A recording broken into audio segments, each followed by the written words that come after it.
जय हिंद दोस्तों। आइए आज हम देखते हैं वैदिक संस्कृत से रिलेटेड जितने भी क्वेश्चन एग्जाम में आए हुए हैं उनके बारे में देखिए इस वीडियो में हम 56 क्वेश्चन देखेंगे। ये हमारा पार्ट 2 है। इससे पहले मैंने हड़प्पा सभ्यता से रिलेटेड 50 क्वेश्चन करा दिए थे, वो पार्ट 1 था। ठीक, तो ना देखा होगा तो वो देख लीजिएगा।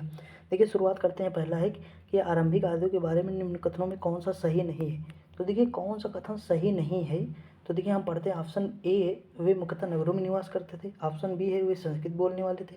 ऑप्शन सी है, वे घुड़सवारी किया करते थे। ऑप्शन डी है, वे झुंडों में भारत में आए थे।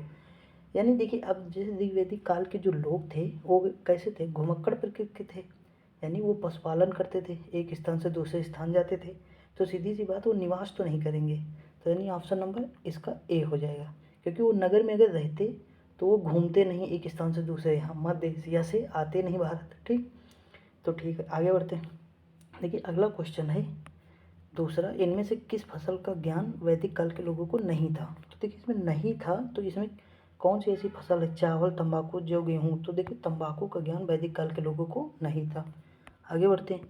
ऑप्शन नंबर क्वेश्चन 3 है कि किस वेद में सभा को निर्दिष्ट अर्थात सामूहिक वाद विवाद या अनुल्लंघनीय कहा गया है। तो देखिए इसमें ऑप्शन है यजुर्वेद, सामवेद, अथर्ववेद, ऋग्वेद। तो ऑप्शन नंबर सी है अथर्ववेद। देखिए हम सारे ऑप्शन नहीं पढ़ते, इससे टाइम लगेगा, हम केवल वही ऑप्शन पढ़ेंगे जो आंसर होगा। ठीक, आगे बढ़ते हैं। देखिए अगला क्वेश्चन है ऋग्वेद में कुल कितने मंडल। तो देखिए ऋग्वेद में कुल 10 मंडल हैं। ठीक, नौवां मंडल किसे समर्पित, सोम को समर्पित है। तीसरा मंडल गायत्री मंत्र है, किसे समर्पित, सूर्य देवता को समर्पित है। आगे बढ़ते हैं। 5 नंबर क्वेश्चन है किस रचना में नारी को सुरा और पांसा के साथ 3 प्रमुख बुराइयों में शामिल किया गया है। तो देखिए ऑप्शन नंबर ए, इसका आंसर क्या है, ऑप्शन नंबर ए मैत्रेयणी संहिता। आगे बढ़ते हैं। 6 नंबर क्वेश्चन है गायत्री मंत्र की रचना किसने की। तो देखिए गायत्री मंत्र की रचना की है विश्वामित्र ने। कौन सा मंडल है, तो तीसरा मंडल है। कौन सा है, तीसरा। आगे बढ़ते हैं। अगला क्वेश्चन, अवस्था और ऋग्वेद में समानता है, अवस्था किस क्षेत्र से संबंधित है। तो देखिए जो अवस्था है वो ईरान से संबंधित है। किससे, ईरान से। आगे देखिए इसका ऑप्शन नंबर हो जाएगा सी। कौन सा, सी। आगे बढ़ते हैं। देखिए अगला क्वेश्चन है कि आदि शब्द का शाब्दिक अर्थ क्या होता है। तो देखिए आदि का शाब्दिक अर्थ होता है श्रेष्ठ, यानी कुलीन। ठीक, ऑप्शन नंबर डी। आगे बढ़ते हैं।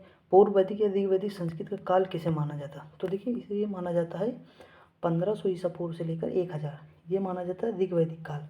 और जो उत्तर वैदिक काल है वो 1000 से 600 माना जाता है। ठीक, आगे बढ़ते हैं। अगला क्वेश्चन है उत्तर वैदिक संस्कृत का काल किसे माना जाता है। तो मैंने अभी बताया कि 1000 से 600 ईसा पूर्व माना जाता है। आगे बढ़ते हैं। किस वेद के लिए ऋग्वेद में पुरंदर का प्रयोग किया गया है। यानी पुरंदर जो शब्द का प्रयोग है किस वेद के लिए किया गया है, तो ये किस देवता है, इंद्र देवता के लिए। Option number C. आगे बढ़ते हैं। देखिए 12 नंबर क्वेश्चन है कि शूल सूत्र किस विषय से संबंधित पुस्तक है। तो देखिए ये किससे संबंधित है, ये ज्यामिति से संबंधित है। इंपॉर्टेंट क्वेश्चन याद रखिएगा। ठीक, आगे बढ़ते हैं। अगला क्वेश्चन, अस्तोमा सदगमे कहाँ से लिया गया है। तो ये ऋग्वेद से लिया गया है। कहाँ से लिया गया है, ऋग्वेद से। आगे बढ़ते हैं। अगला क्वेश्चन है किस वेद में जादुई, माया, वशीकरण, भूत प्रेत इनके बारे में किस कहाँ जानकारी मिलती है। तो वो कहाँ मिलती है, अथर्ववेद में। Option number B. ठीक, आगे बढ़ते हैं। देखिए अगला क्वेश्चन है ऋग्वेद में सबसे पवित्र नदी किसे माना जाता है। तो देखिए ऋग्वेद में सबसे पवित्र नदी तो थी सरस्वती नदी, लेकिन सबसे ज़्यादा उल्लेख किस नदी का मिलता है, तो सिंधु नदी का मिलता है। किस नदी का, सिंधु। यमुना का एक बार मिलता है। ठीक, आगे बढ़ते हैं। 3 क्रमों में तीनों लोगों को माप लेने के कारण उपक्रम कहा जाता है। यानी उपक्रम किसे कहा जाता था, तो इसमें कौन से देवता थे, विष्णु को कहा जाता था। किसे, विष्णु को। आगे बढ़ते हैं। अगला क्वेश्चन है पुराणों की संख्या कितनी है। तो देखिए पुराणों की संख्या 18 है। कितने पुराण है, 18 पुराण है। अगला क्वेश्चन, वैदिक धर्म का मुख्य लक्षण इनमें से किसकी उपासना है। तो देखिए वैदिक काल के लोग कैसे थे, मतलब वैदिक काल में लोग एक स्थान से दूसरे स्थान घूमते थे, रुकते थे, झुंड के रहते थे। तो प्रकृति की पूजा करेंगे, किसकी करेंगे, प्रकृति की पूजा करेंगे। Option number B. आगे बढ़ते हैं। निम्नलिखित में से वह दस्तकारी कौन सी है जो आय द्वारा व्यवहार में नहीं लाई गई, यानी कौन सी दस्तकारी है। तो देखिए ऋग्वैदिक काल में लोहे का खोज नहीं हुई थी, तो भाई लोहार कहाँ से होंगे, नहीं होंगे।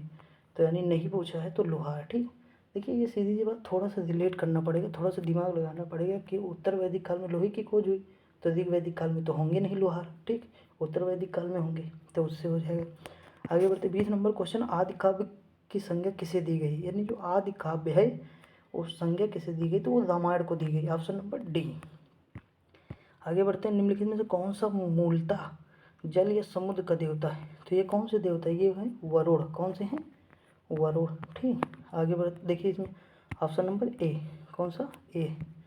आगे बढ़ते हैं। अगला क्वेश्चन, पतंजलि कौन थे, तो देखिए मैंने बताया था कल ही कि जो ऑप्शन बड़ा हो और जिसमें कोष्टक लगा हो, कोई लिखा हो, वही होगा, क्योंकि वनडे में अक्सर सही हो जाते हैं। अगर कुछ ना है तो ऑप्शन जो बड़ा हो ज़्यादातर आंसर वो हो जाएंगे। ठीक, ना आता हो लेकिन अगर पता हो तब न लगाना, नहीं तो गलत हो जाए। आगे देखिए इसका ऑप्शन नंबर बी सही है।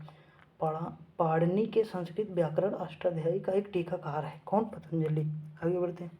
देखिए 27 नंबर है, उत्तर वैदिक काल के वेद विरोधी और ब्राह्मण विरोधी धार्मिक अध्ययन को किस नाम से जाना जाता है, तो देखिए ऑप्शन नंबर सी है श्रमण, यानी श्रमण के नाम से जाना जाता है।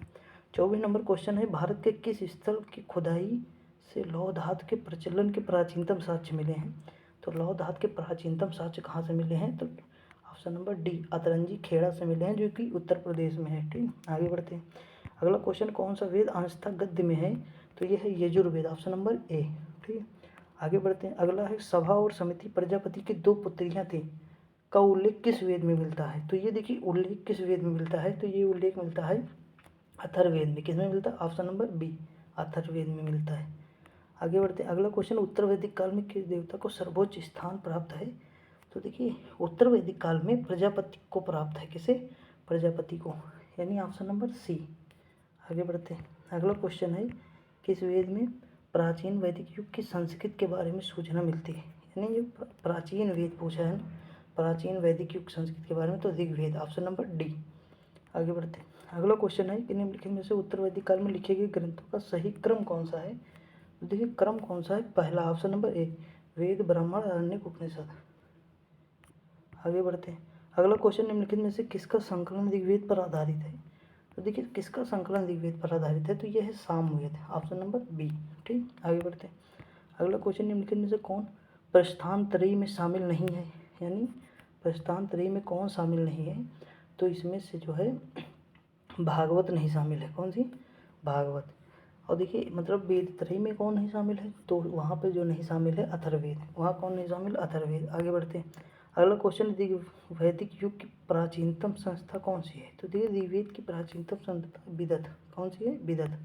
ब्राह्मण ग्रंथों में सर्वाधिक प्राचीन कौन है, तो देखिए ब्राह्मण ग्रंथों में सर्वाधिक प्राचीन है शतपथ ब्राह्मण, कौन सा है, शतपथ। ठीक, आगे बढ़ते हैं।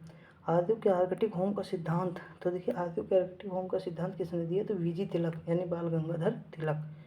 आगे बढ़ते हैं। अगला क्वेश्चन है, संस्कारों की कुल संख्या कितनी है, तो देखिए मैंने बताया था पुराण कितने हैं, 18 पुराण हैं, और संस्कार कितने हैं, 16 संस्कार हैं, तो ऑप्शन नंबर सी। ठीक, आगे बढ़ते हैं। देखिए अगला क्वेश्चन, ऋग्वेद का कौन सा मंडल पूर्णतः सोम को समर्पित, तो देखिए सोम को समर्पित है 9वां मंडल। अब देखिए सोम है एक प्रकार का रस, मतलब एक पेय पदार्थ है। ठीक, जैसे मान लीजिए शराब है, तो मतलब जैसे अगर कोई कहे कि सोम पिए हुए, तो हम कहेंगे नो नो नो। ठीक, तो नो, ये 9वां मंडल। आगे बढ़ते हैं। अगला क्वेश्चन है, प्रसिद्ध 10 राजाओं का युद्ध, दशरथ का युद्ध किस तट पर लड़ा गया था, तो देखिए रावी नदी के तट पर लड़ा गया था, और रावी को प्राचीन काल में क्या कहते थे, प्रोसडी कहते थे ऋग्वेद में। ठीक, आगे बढ़ते हैं। अगला क्वेश्चन है, गोत्र व्यवस्था प्रचलन में आई, तो देखिए गोत्र व्यवस्था प्रचलन में उत्तर वैदिक काल में, कब, उत्तर वैदिक, ऑप्शन नंबर बी। आगे बढ़ते हैं।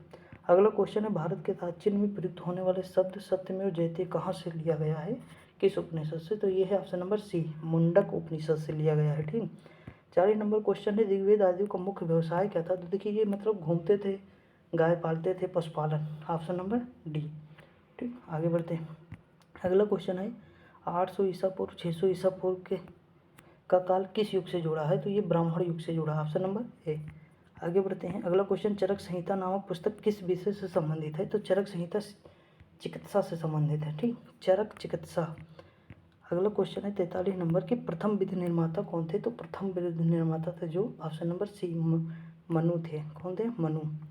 किस काल में अछूत की अवधारणा स्पष्ट रूप से उदित होती है, तो यह है धर्मशास्त्र में, कहाँ, धर्मशास्त्र में। ठीक, आगे बढ़ते। विधि शब्द किसके लिए उपयुक्त होता, तो जो विधि शब्द है वो चावल के लिए उपयुक्त होता था, किसके लिए, चावल के लिए। देखिए आप मतलब 46 नंबर क्वेश्चन, गायत्री मंत्र किस पुस्तक से मिलता है? तो देखिए गायत्री मंत्र ऋग्वेद से मिलता है। किससे मिलता है? ऋग्वेद से मिलता है। आगे बढ़ते हैं।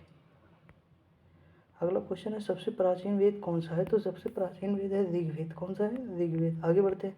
निम्नलिखित में से कौन सा भारतीय दर्शन आरंभिक विचारधारा है? तो देखिए सांख्य है। कौन सा है? सांख्य। ऑप्शन नंबर डी सांख्य है। ठीक, आगे बढ़ते हैं। अगला क्वेश्चन है प्राचीनतम विवाह संस्कार का वर्णन करने वाला विवाह सूक्त।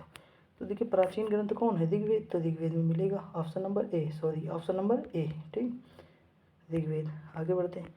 50 नंबर क्वेश्चन है ऋग्वेद में अघन्य वध योग्य नहीं शब्द का प्रयोग किया, मतलब कि अघन्य शब्द का प्रयोग किसके लिए किया गया है? तो गाय के लिए किया गया है। अब देखिए इसे याद कैसे करेंगे? अघन्य का याद कर जघन्य से, यानी गाय मारना जघन्य अपराध है। क्या है? जघन्य अपराध। तो जघन्य से अघन्य। ठीक, तो अघन्य क्या है? गाय के लिए प्रयोग है। निम्नलिखित में कौन सी स्मृति प्राचीनतम है? तो Manu Smriti. Option number C. आगे बढ़ते। अगला है 52 नंबर क्वेश्चन है वैदिक नदी कुबा यानी काबुल का स्थान कहाँ है? तो कुबाओ कोल्लम नदी कहाँ है? अफगानिस्तान में है। ठीक, ऑप्शन नंबर डी। आगे बढ़ते हैं। आरंभिक वैदिक साहित्य में सर्वाधिक वर्णित नदी, मैंने क्या कहा था कि सबसे पवित्र नदी है सरस्वती, लेकिन सबसे ज़्यादा उल्लेख किसका मिलता है? तो सिंधु नदी का। Option number A. आगे बढ़ते हैं। आर्य शब्द इंगित करता है, तो आर्य शब्द श्रेष्ठ यानी श्रेष्ठ वंश। ठीक, ऑप्शन नंबर बी। आगे बढ़ते हैं। वैदिक समाज की आधारभूत इकाई क्या है? तो देखिए वैदिक समाज की आधारभूत इकाई है कुल या कुटुंब। ठीक, आगे बढ़ते हैं। देखिए लास्ट क्वेश्चन है मनुस्मृति मुख्यतः संबंधित है, तो ये समाज व्यवस्था पर संबंधित है। तो देखिए मैंने इसमें मतलब सीरीज दूसरी थी, मैंने 56 क्वेश्चन करा दिए। तो मिलते हैं अगली सीरीज में, तब तक के लिए जय हिंद।